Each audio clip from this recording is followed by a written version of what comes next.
नमस्कार, मैं हूं वंशिता शर्मा और आप देख रहे हैं दिव्य हिमाचल टीवी। आइए शुरू करते हैं आज का न्यूज बुलेटिन मेन हेडलाइंस के साथ। खुलेगी लाखों कर्मचारियों की किस्मत, जेसीसी 27 को 62 एजेंडे शामिल। भर्तियों पर अब हटेगी ब्रेक, सरकारी अफसरों को मुख्यमंत्री का कड़ा संदेश।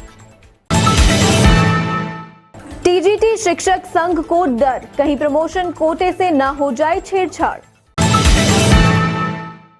अब मंडी जिला में भी यूनिवर्सिटी 200 कॉलेज के संचालन को मिलेगी मंजूरी। सिर्फ 2 महीने खुलेंगे स्कूल, छोटे बच्चों की सुरक्षा को लेकर अभिभावक चिंतित।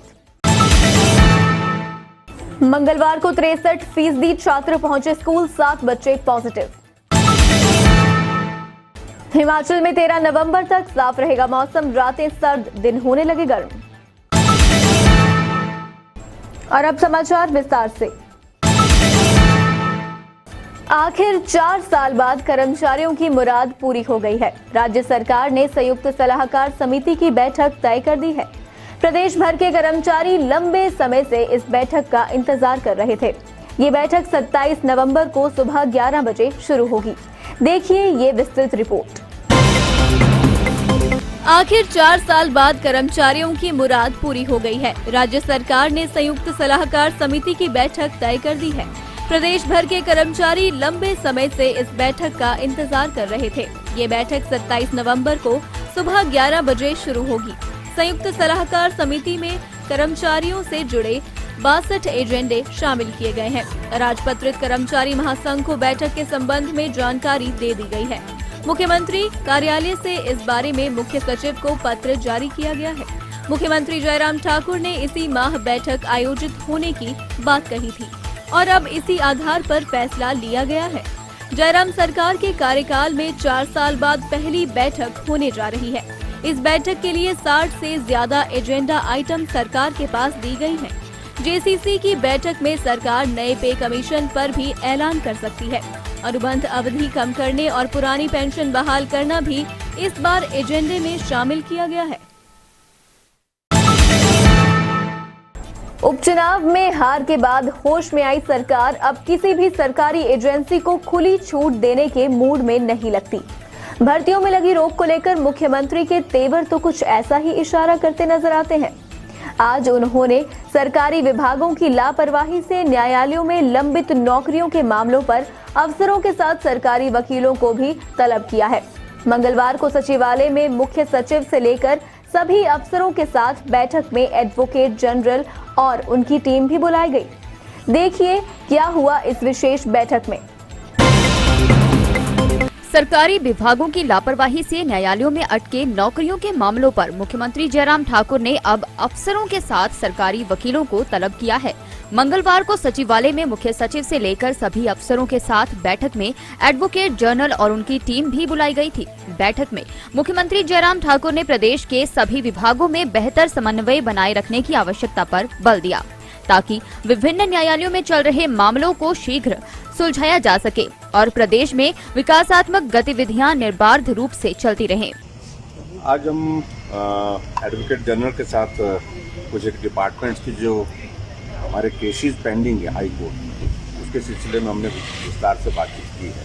JOIT का है, JBT का है, इसके अलावा और भी बहुत सारे केसेस हैं, बहुत सारे केसेस हैं।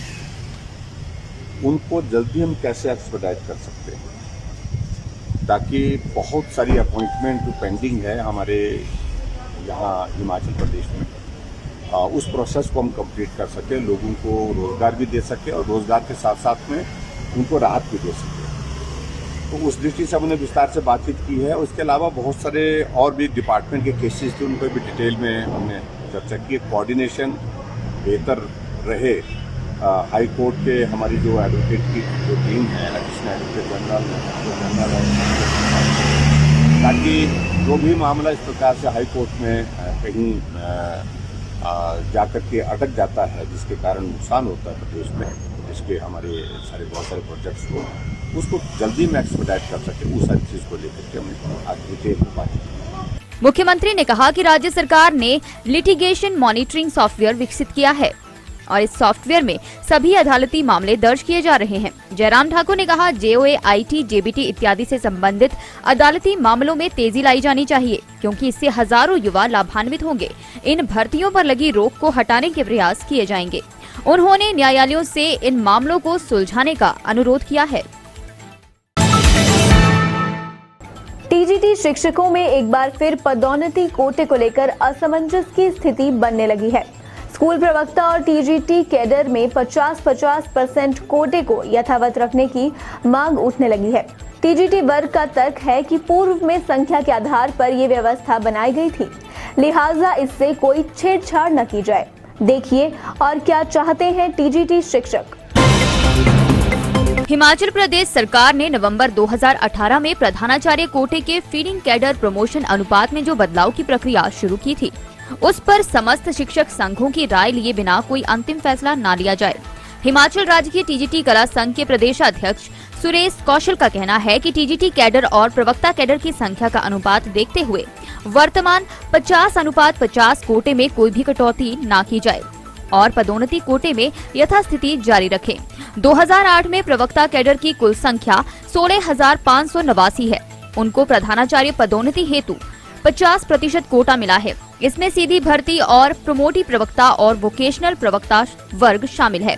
50% कोटा हेडमास्टर वर्ग के लिए तय है, जिसमें प्रमोटी प्रवक्ता और TGT वर्ग भी शामिल है, जिसकी कुल संख्या 20,000 से अधिक है और केवल 12,000 प्रवक्ता को 50% कोटा पदोन्नति के लिए मिला है। ऐसे में पदोन्नति कोटा तय करते हुए सही कैडर संख्या के अनुसार न्यायपूर्ण व्यवस्था बनाए रखें।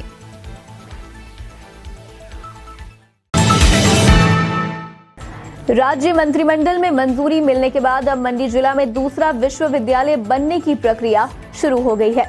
कैबिनेट की बैठक में एक रोज पहले ही मंडी जिला के लिए ये बड़ा ऐलान जयराम सरकार ने किया है। ये राज्य की दूसरी स्टेट यूनिवर्सिटी होगी। प्रदेश के 6 जिलों के करीब 200 कॉलेज इस यूनिवर्सिटी के अंदर आएंगे। इस यूनिवर्सिटी के बनने से छात्र हित के अलावा प्रशासनिक फायदे भी होंगे। राज्य मंत्रिमंडल में मंजूरी मिलने के बाद अब मंडी जिला में दूसरा विश्वविद्यालय बनने की प्रक्रिया शुरू हो गई है। कैबिनेट की बैठक में एक रोज पहले ही मंडी जिला के लिए ये बड़ा ऐलान जयराम सरकार ने किया है। ये राज्य की दूसरी स्टेट यूनिवर्सिटी होगी। प्रदेश के 6 जिलों के करीब 200 कॉलेज इस यूनिवर्सिटी के अधीन आएंगे। इस यूनिवर्सिटी के बनने से छात्र हित के अलावा प्रशासनिक फायदे भी होंगे। हिमाचल प्रदेश विश्वविद्यालय पर प्रशासनिक बोझ बहुत ज्यादा है। दूसरा विश्वविद्यालय बन जाने के बाद एफिलिएशन परीक्षा जैसे कार्य वहां से भी संचालित होंगे। इसके साथ ही छात्रों के रिजल्ट तय समय पर विश्वविद्यालय निकाल सकेगा। PG कक्षाओं में सीटें सीमित होने के कारण भी कई विद्यार्थी शिमला में दाखिला नहीं ले पाते थे। उन्हें निजी विश्वविद्यालय के बजाय अब दूसरे विश्वविद्यालय में दाखिला लेने का अवसर मिलेगा। प्रदेश सरकार के इस फैसले से हजारों छात्रों को फायदा होगा। सरकारी स्कूलों में 2 साल बाद तीसरी से 7वीं के करीब 5 लाख बच्चे स्कूल आएंगे। प्रदेश सरकार ने भले ही स्कूलों को खोलने का फैसला ले लिया है, लेकिन अभिभावक मंगलवार को इस चिंता में रहे कि कैसे वे अपने बच्चों को स्कूल भेजें। सरकारी स्कूलों में 2 साल बाद तीसरी से 7वीं के करीब 5 लाख बच्चे स्कूल आएंगे। प्रदेश सरकार ने भले ही स्कूलों को खोलने का फैसला ले लिया है, लेकिन अभिभावक मंगलवार को इस चिंता में रहे कि कैसे वे अपने बच्चों को स्कूल भेजें।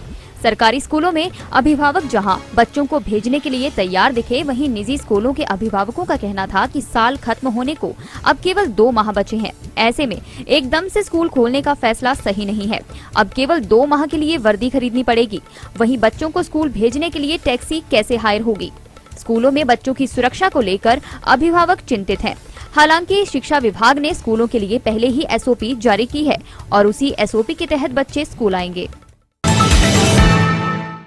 प्रदेश के स्कूलों में 7 दिन की फेस्टिव ब्रेक के बाद मंगलवार को रेगुलर कक्षाओं के लिए बच्चे स्कूल पहुंचे, लेकिन इसके साथ 7 बच्चे एक साथ पॉजिटिव आए हैं। मंगलवार को दूसरे दिन 8वीं से 12वीं के 63% छात्र स्कूल पहुंचे, जबकि पहले दिन ये आंकड़ा 56% रहा। पहले दिन सोमवार को एक भी छात्र पॉजिटिव नहीं आया, जबकि दूसरे दिन एक साथ 7 बच्चे पॉजिटिव आए हैं।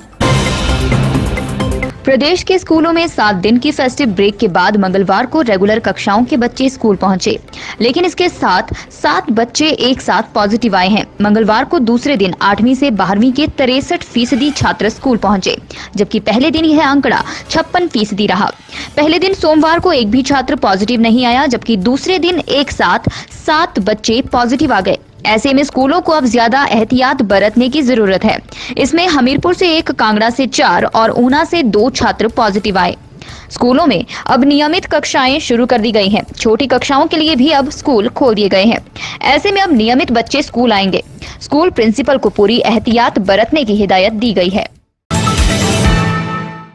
आइए जानते हैं मौसम का हालचाल। हिमाचल प्रदेश में मौसम 13 नवंबर तक साफ रहने के आसार हैं। मौसम विज्ञान केंद्र शिमला के निदेशक सुरेंद्र पाल का कहना है कि हिमाचल प्रदेश में 13 नवंबर तक मौसम साफ रहने वाला है। इस दौरान प्रदेश के किसी भी क्षेत्र में बारिश की कोई संभावना नहीं है। ऐसे में आने वाले 1 हफ्ते तक प्रदेश में अच्छी धूप खिलने के आसार हैं। आने वाले 1 हफ्ते तक धूप खिलने से प्रदेश के तापमान में फिर से हल्की बढ़ोतरी हो सकती है। ऐसे में लोगों को परेशानियों से काफी हद तक राहत मिल सकती है। हिमाचल प्रदेश में पिछले दिवाली के बाद से ही धूप खिलने का सिलसिला शुरू हो गया है। दिन के समय तेज धूप लोगों को झुलसा रही है, तो वहीं रात के समय कंपकपाती सर्दी से लोगों को परेशान होना पड़ रहा है। मौसम विज्ञान केंद्र शिमला के अनुसार मंगलवार को प्रदेश के ऊना में सबसे अधिक तापमान दर्ज किया गया है। यहाँ का अधिकतम तापमान 29.4 डिग्री सेल्सियस दर्ज किया गया।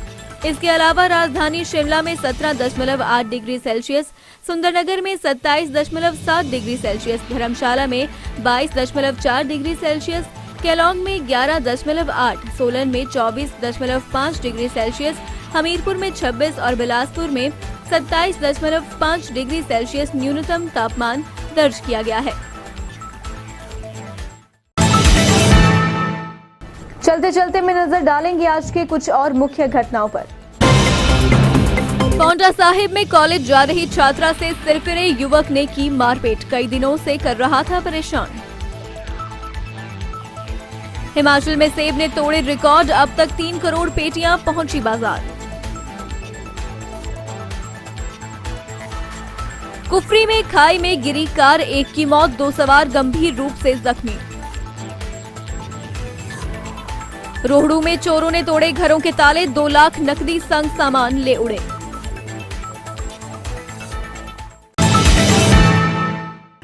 बुलेटिन में आज के लिए बस इतना ही। देखना ना भूलें 9 बजे शिमला से हमारा विशेष लाइव।